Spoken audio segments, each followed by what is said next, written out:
अस्सलाम वालेकुम नाज़रीन, अंडरग्राउंड न्यूज के साथ मैं हूं मिसबा लतीफ। अब रुख करते हैं अहम खबर की तरफ। दुबई के मुकामी रेस्टोरेंट में सीनियर रहनुमा और सीनियर नायब सदर पाकिस्तान मुस्लिम लीग नून मुत्तहदा अरब अमारात सरपरस्त आला मुगल वेलफेयर सोसाइटी आल पाकिस्तान अब्दुल मजीद मुगल की तरफ से पाकिस्तान मुस्लिम लीग नून बरतानी बिजनेस काउंसिल के चेयरमैन चौधरी खालिद महमूद के एजाज में एक इशाई का एहतमाम किया गया।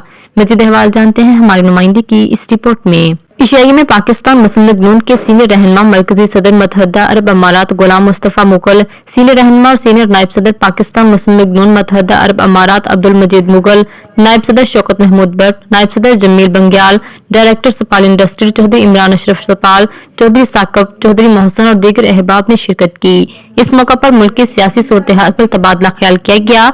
मेहमान खुसूसी चौधरी खालिद महमूद ने सीनियर और मुतहर्रिक रहनुमा सीनियर नायब सदर अब्दुल मजीद मुगल का पुरतकल्लफ इशाया देने पर शुक्रिया अदा किया और तमाम सीनियर क़यादत को मुलाकात करने पर खुशी का इजहार किया। नाज़रीन, आपको लम्हा ब लम्हा बाखबर रखने के लिए कोशिश है। मज़ीद अपडेट्स के लिए देखते रहिए अंडरग्राउंड न्यूज।